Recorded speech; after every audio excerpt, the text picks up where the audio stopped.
বিসমিল্লাহির রহমানির রহিম।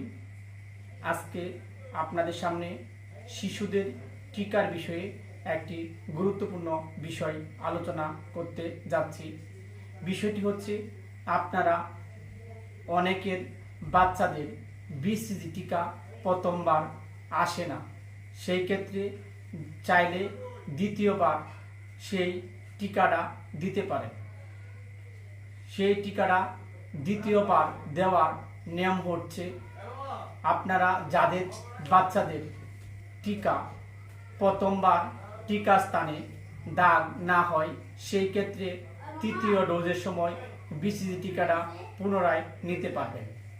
এটি একটি গুরুত্বপূর্ণ টিকা, তাই অবহেলা না করে দ্রুত যারা বিসিজি টিকা না আসে তাদের বাচ্চাদের বিসিজি টিকা নেওয়ার জন্য বিশেষভাবে অনুরোধ করা যাচ্ছে।